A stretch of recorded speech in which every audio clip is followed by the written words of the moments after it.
Well, I hope you've gone through the last 9 chapters of the second section, The Golden Thread of the Tale of Two Cities. And today I hope I'll be able to cover or teach at least 7 more chapters. I'm sorry if I'm going a bit fast. I'm trying to give you all the details of each chapter, which you will best appreciate when you read it for yourself. But as you all know, those who are in previous, that we have a long list of books yet to cover. So we move on. The last time in chapter 9, we had seen that this terrible, cruel, merciless Marquis, who had no care for the child whom he had crushed, who thrown a gold coin to the man who appreciated him, was killed at night by someone who named himself Jacques, and who had put a knife in his chest with the words, "Drive him fast to his tomb." Now in chapter 10, we go back from France to England, and almost a year had passed since that incident. Charles Darnay was a teacher of English in England, and he nowadays he might have been called a professor. At that time he was only called a tutor, and he taught all the young men who wanted to learn French. His English was also good, and so he was able to translate from English to French and French to English. A lot of people came to him to study, and therefore he was doing well. So since he was doing well and working hard and living simply, he was happy to work, and he also studied at Cambridge, and he would keep visiting Soho Square because he could not forget Lucy Manet. The day she had spoken gently, witnessing that she had seen him, her kind voice and a beautiful face had etched itself on his heart, and he remembered her. Now, after he had started earning reasonably well, he thought he should go and speak to Dr. Manet, because he knew that Lucy and her father were very close, and without her father's permission she wouldn't marry and he wouldn't want to marry. So he went to Soho Square, to their home, when he knew that Lucy was out. Miss Posh, she had gone marketing or whatever. So he found Dr. Manet sitting in his armchair at a window, looking stronger and better. And so he says, "Okay, nice to see you. There's 2 men, Mr. Stryver and Sidney Carton, were here yesterday." He says, "I want to meet you. I want to talk about Miss Manet." "Yes, come on." Then he says, "I've been so welcome here. I want to talk about Lucy." And very gently he's speaking, so the doctor is guessing. He says, "I really want to show my admiration and my homage. Okay.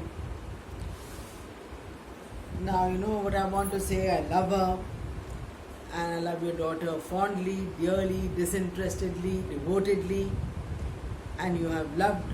So, okay.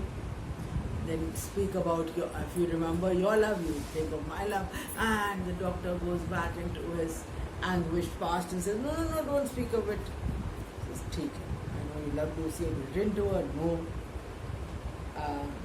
"And you have not written because of me?" He says, "Yes." He says, "I know that you all both have a strong bond, and she loves you. She misses her childhood, and so she doubly loves you. And she loves her mother, she loves everyone. And so I cannot separate you. I love her, but I do not want to take her away for 1 second. I have also left France and come, and I would like to live in your home, so that Lucy can look after both of us together and love both of us together. I don't want to separate you." So the doctor says, "Charles Darnay, I appreciate you. Do you think my daughter loves you?" No, I don't know. So I can't have you. Do you want any promise from me? Okay. What promise? He says, okay, if your daughter tells you that she loves me, then um, you can speak out for me. But otherwise, I don't want you to speak up for me. Is there anyone else who loves her? So the father says that Mr. Stryver and Mr. Carton come. Okay, this is ठीक. I'll give you that promise.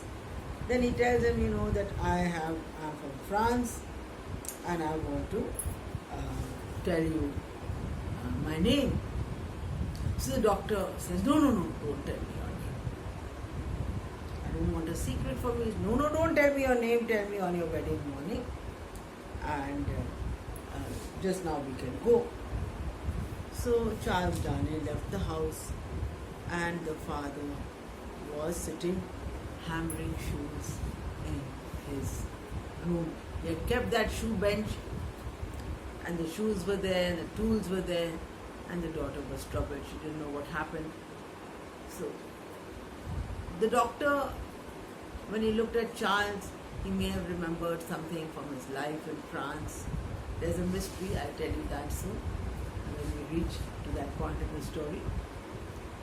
So he is troubled. He knows this man loves his daughter. He knows his daughter likes him. They are a good match, good looking, handsome, young. But he has some fears, and so those old fears are resurrected, they come alive, and he starts making shoes like he used to do when he was troubled. And then she walked up and down, and then she made him lie down, and he slept peacefully.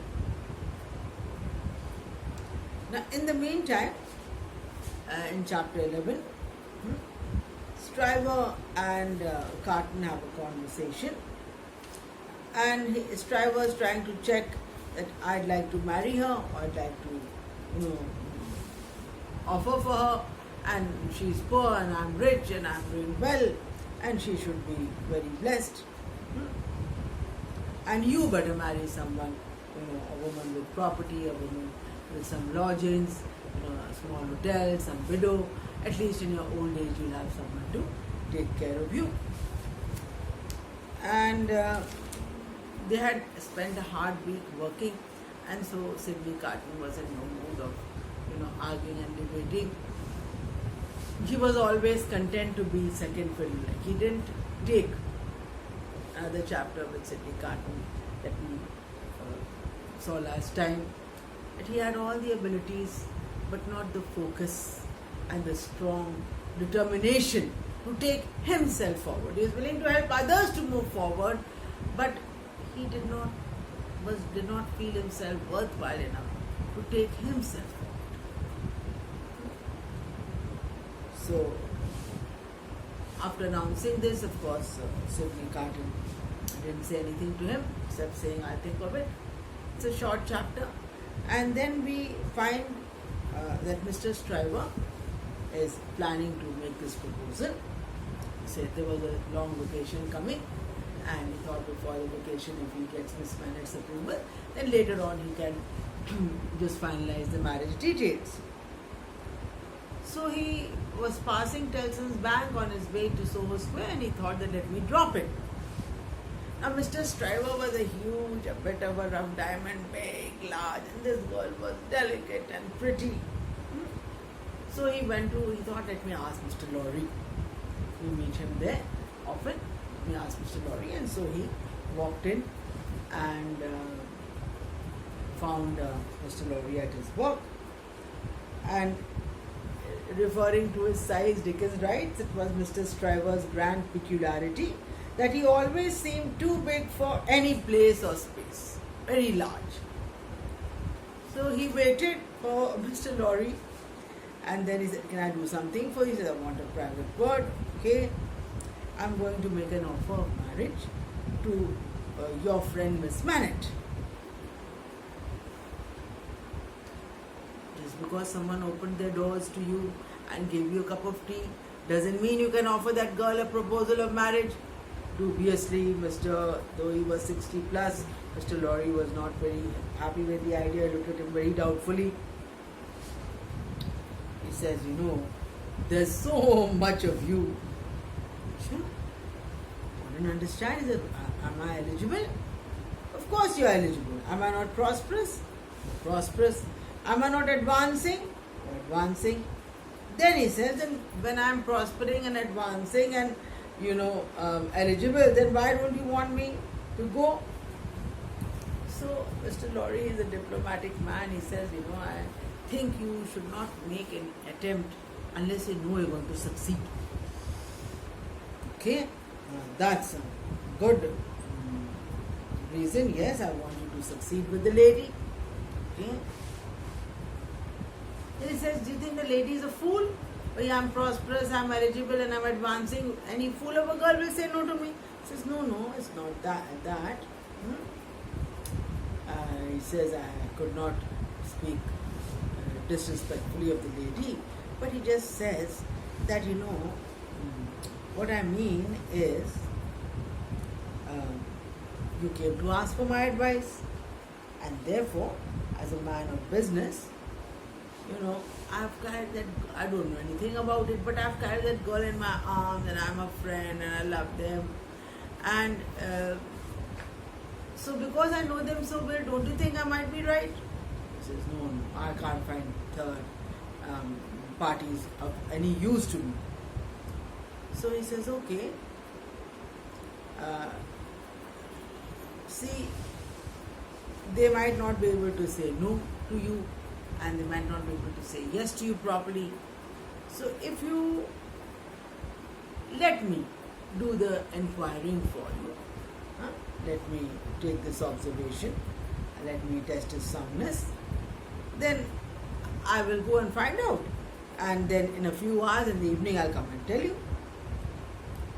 So Stryver somehow, when Mr. Lorry is not looking so encouraging, somehow it enters his mind that okay, let me not rush. And so he says, "Theek hai, you go." And then by the time when he went home, he says, Mr. Lorry may have objected to me because he knows better. So why should I give that fool a chance to say no to me? I will do that for you. And so at night when Mr. Lorry went to tell Mr. Stryver that may not work, I've been to Soho and you see that maybe because of the father, I don't think that she can marry anyone yet. So Mr. Stryver became very practical. He said it's not a financially beneficial marriage and poverty often repents at leisure. I haven't proposed. I don't know why I proposed. And if these empty-headed girls are giddy enough to reject prosperous, eligible boys, there's nothing to do for them. And I'm glad you gave me your advice. You know her better than me. And it would never have done. And so, make the best of it. Thank you for letting me sound you, check out with you, and good night. So, the matter was raised and quashed by Lorry, and Stryver himself put himself out of the running. Now, after Stryver told Sydney Carton that he wanted to marry Lucy Bennett, Sydney, who also loved her very much but realized he was totally unworthy for her, also wanted to go and speak to her. And it had become his habit, if he couldn't sleep after a drink, to walk around her house. To walk at night, at least to feel that she's there inside. So he thought better, let me, go and speak to her. So he went in to speak to her. Now because he had come alone, she was a bit uncomfortable. She said, I think you're not well. He says, the life I lead is not for good health. Why not change it? He says, no, I'll get worse. Then she, he was looking very weak and gentle and suppliant, in a state of begging. but not saying anything.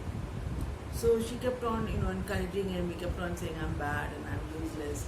And she kept on encouraging him gently. It's a nice chapter to read, that a decent person always believes well of the other person. So she said, I'm sure you'll be better. And he kept on saying, I'll be worse. But he says, I've always had sometimes, at least after meeting you, I've had all those good voices speak up in me that I must change my ways. So I'm grateful to you for making me feel or think about it and want to be better. He says, no, you have reclaimed me. At least the sense of goodness is alive in me. And I wanted, I came here for one reason. Number one, I wanted to open my heart to you, that you have been so good to me and I'm so grateful to you. And at least there's something in me that you could pity and sympathize with. So I want you to know that.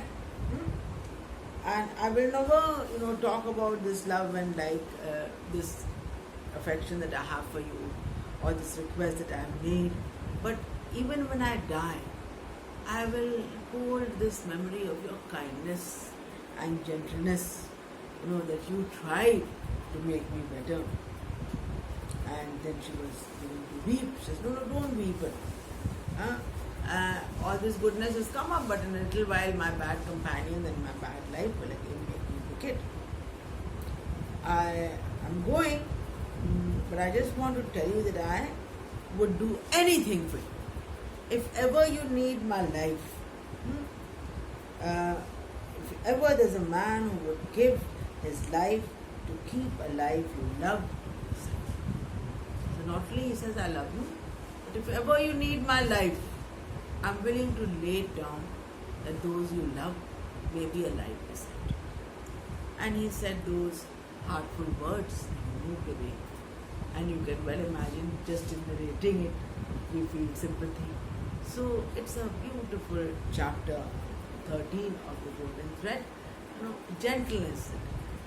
He didn't propose marriage. He knew he was unworthy of that. He shared his heart with her, that he wanted to tell her that he liked her and admired her in a way that she shouldn't feel too guilty. He says, no, you always make me better. And then he made that supreme offer that should you ever need my life, it is at your service. In the meantime, we'll take a break and we look at Mr. Jeremiah Cruncher. One day when he was at his work, there was a funeral.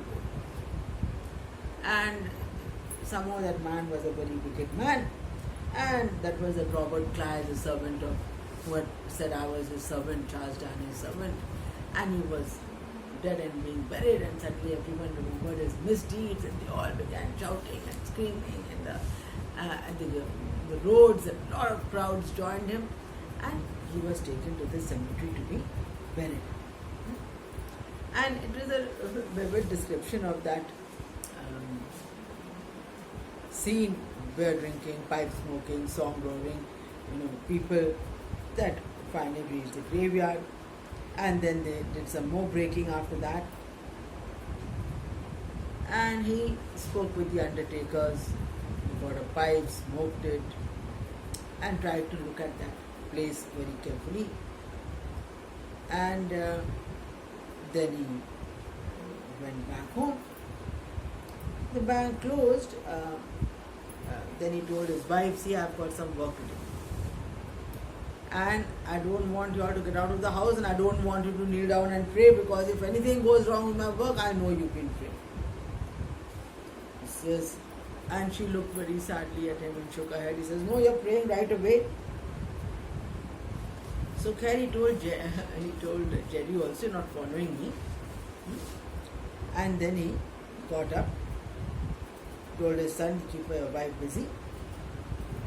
He took a little bit of tools and make your son fat. Took out a cupboard, a sack, a crowbar, a rope and a chain, and all this he took and he left the house. And Jerry had only pretended to undress. He also followed his father after a while. And they found that he found that his father has reached the graveyard, and on the way, two men have joined him. And the fishing that they were doing with a spade, that is, they were digging that grave to see what they'll get out of it. So first he was very frightened and ran away. Then when they brought the coffin up again, he ran away, and he got very frightened and went home. And when he got up, his mother was being beaten by his father. That I'm sure you must have been praying because I didn't do a lot of work. And after that, there was nothing. No fish was caught because he had been trying to steal something from the dead body. And Mr. Cruncher and Jerry, they went back. Now, these people who took out these things from the graves, they called themselves the resurrection man. Somehow Jerry heard that word, and so he's trying to tell his father, "Father, what is the resurrection man?" He says, "It's a word, I don't know." He says, "I thought you know everything." He's a tradesman. What goods does he trade? Oh, scientific goods. Persons' bodies? I believe it is something of the sort. Okay? I would like to be a resurrection man when I'm grown up. Either they used to steal the bodies and supply them to the doctors for dissections, or they would steal their goods. And Jerry told his father, "I want to be one like that," as if trying to see what his father will say, but his father was very hopeful that my son is going to be a good businessman. Now in chapter 14, we just have this Jerry going out for a funeral and trying to later on identify the grave and go and steal from it. So it is, a chapter that doesn't, add to the main line of the story, except as an atmosphere, as an environment. Everyone, was eager to profit from anything. It could be a dead man's body also, but they had no compunction and no guilt. And here there's a good woman praying, but they don't want her to pray, and they only want to cheat. And in chapter 15, we go back to France, and there's Madame Defarge knitting away, and a lot of people are drinking, and Monsieur Defarge is in. A lot of drinking had gone on from Monday to Wednesday. A lot of men were whispering, poor men. A lot of people were coming, and a lot of spies were there who kept on looking into that wine shop. And then two dusty men passed that way. One was a member of roads in a blue cap. They entered the wine shop, and when these two men came, there was a lot of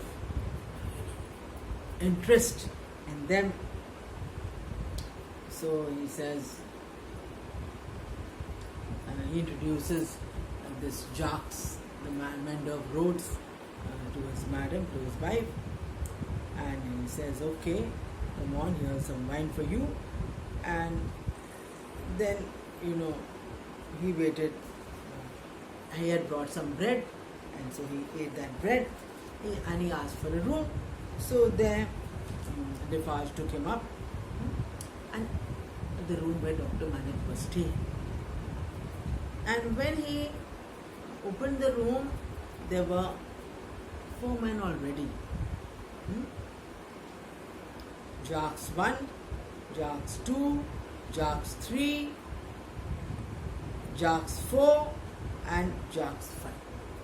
Now, since it's a mysterious thing, as if they use the same name, since they were now part of that planning of a revolt and a rebellion, somehow intelligently they decided that the fewer names there were, the better it would be. And so they had chosen to keep this name Jacques. And commence, he said, okay, I saw him under the summer, and I saw him, what is it called? He reminds him of the story that happened a year ago when Monsieur the Marquis had noticed and said, "What did you see?" And he didn't tell me anything. And he says, "Find that rascal." The Marquis told me, "If you ever see that man who was under my coach, tell me." So he was well hidden, now he was found. And then I see this man coming with 6 soldiers. So this man has been found, the man who killed the Marquis, and they all have, they're covered with dust. And I recognize the tall one, and he recognizes me, and they pick him up, take him to the prison, and all the village is waiting because they were very happy that this man had killed the Marquis. They're waiting, and he's there. And then also all of them, Jacques 1, Jacques 2, Jacques 3, are listening to the story. They keep him for a few days. And then of course a petition was presented by Defarge, the king and queen, to have that man saved. But of course no one heard it. He's brought down to the country to be executed. And the Monseigneur, he execute him as parricide. And then they say that prisoner was Damien's. So he talks about another time when someone attacked the king and he was drawn and quartered in the city. And he says, but in the morning they raised a gallows 40 feet high above the water, above the fountain. And then they hanged this man, and it was a terrible sight because it was near the water body, so who will be able to take water? So the mender of roads was asked to stay out, and this is what to be done. So they decided that this family we have to be registered as doomed to destruction, the chateau and all the bricks, extermination. So that is a firm resolve they took, that if because of the death of the Marquis someone has been killed, then everyone must be destroyed. So Jacques the Two said, if we keep a register anywhere, then someone can find it. So Defarge, added this unique, made this unique suggestion. He says, my wife, if she lets it in her knitting, then she won't miss it and nobody will ever look at the knitting. So it will be a good idea. And then this mender of roads, a simple fellow, they said he's simple, he can't harm him, let him go back. He wants to see the king and queen, so we'll take him and then we'll send him back to the village. So they take him out to wassails and they show him the king and the queen, and he's so excited to see them. And he was but happy except for Madam's knitting. And he went out and he was quite excited to see the king and the queen. And then was brought home. He says, you're the fellow we want, and you make them believe that this will last forever. The poor people were so harassed and angry. How dare these rich upper class people think that they're upper class and their kind of life will go on forever. So he says, you be like this. And he says, you would like to see the dolls and the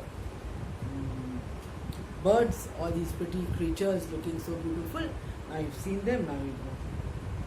And so that is a bit of a indirect introduction to the preparation of the rebellion. The people have begun to gather in Defarge's house. They've begun to plot and plan. They've begun to identify families who have hurt them and insulted them and exploited them, who need to be exterminated. And the Marquis is one of them. And especially since the man who was killed them has been hanged in that village, so all the more that chateau, that home, like what we call an Englishman's house, is castle. And so a French castle or a French aristocratic home, big, large, huge, would be called a chateau. Chateau. Now in French often you have these words E-A-U as beau, O, and O sound, so chateau. So they have made a record that they are going to burn it. And then there's this little bit of the tour that they're giving this townsman, this village man who's come to the town. Let him see, he's so dim-witted he doesn't understand the purpose of grandeur and the cost of grandeur and the price of grandeur and how the poor people are deprived of their basics for the rich men to be grand. and so they show him around Paris, and they send him home. Now, in the 16th chapter, we have a little bit more of this story. Once Madame Defarge and Monsieur, they come back to their place called Saint Antoine, and there's a rumor in the village that something is going to happen to the chateau, and a few ragged peasants, they just go in, and they actually burn the house. And a spy has come to visit them, and the spy says, there was a doctor here, and there was a daughter, and you all took the daughter. Telson's bank came and took him. So, I don't know. You don't hear about them? He says, no, they're a pretty girl, and she's not married, but I think she's going to be married to a Frenchman, and he's Mr. Charles Darnay.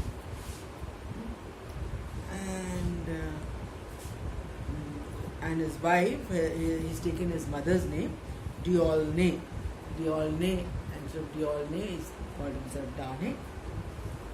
And the husband was a bit worried because this Marquis, Charles Darnay, was the son of the earlier Marquis. He had died for some unfortunate reasons. His brother had become Marquis, but Charles was the son of the Marquis who had died before. So this Marquis' son he was, and so he belonged to that aristocratic family. And Defarge was quite sad that Mademoiselle Manette will marry that man. If it is, I hope her husband will stay out of France. And Madame Defarge has no pity, no sympathy. Her husband might have liked their family and worked for the doctor, but she had no pity for them. So she said, if he comes, he will face a terrible destiny.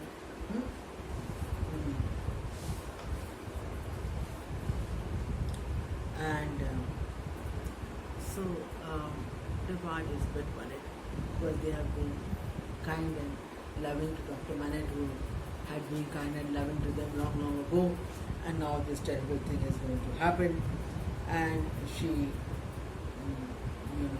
wound up her knitting, and Madame Defarge, she used to go to all the women, to give them some tasks to get ready for this terrible day when it would come, and like a missionary. And of course, her husband saw the way she managed the women, and he would say, great woman, strong woman, a grand woman, rightfully grand woman. Like she was indomitable, you couldn't control her, unstoppable, very violent. And of course, it was getting dark at the end of the chapter. Women were knitting away, and another darkness of all this power and cruelty and display was also going to be put out, and soon it will be put out by the voice of power and plenty and freedom and life. And so they were like knitting away. It's a very innocuous thing. Knitting, grandmothers, old ladies, anyone does knitting, and what can you do with the knitting? You can't hit anyone, you can't bind anyone. Once in a way someone asked Madame Defarge, what are you knitting? She said, shrouds. I'm knitting, in Hindi we use that as kafan. I'm knitting shrouds, I'm knitting something to cover the dead body. She was keeping a record in her stitches of all the men who had to be killed, and she was passing on that record to other women. It's a frightening thing. So, when you read the novel, you get the ambience of it, how it is horrifying. They have suffered a great deal. When we meet in chapter 5, the very first chapter 5 of book 1, when we see that red wine cask broken outside Defarge's door, we find everyone trying to scoop up the wine from the ground. They're so desperate for good things. So they have suffered terribly, and now they have finally decided to take revenge and assert themselves. And this chapter has the rumblings of that assertion. Now we'll go on from 17 to 24 in our next class.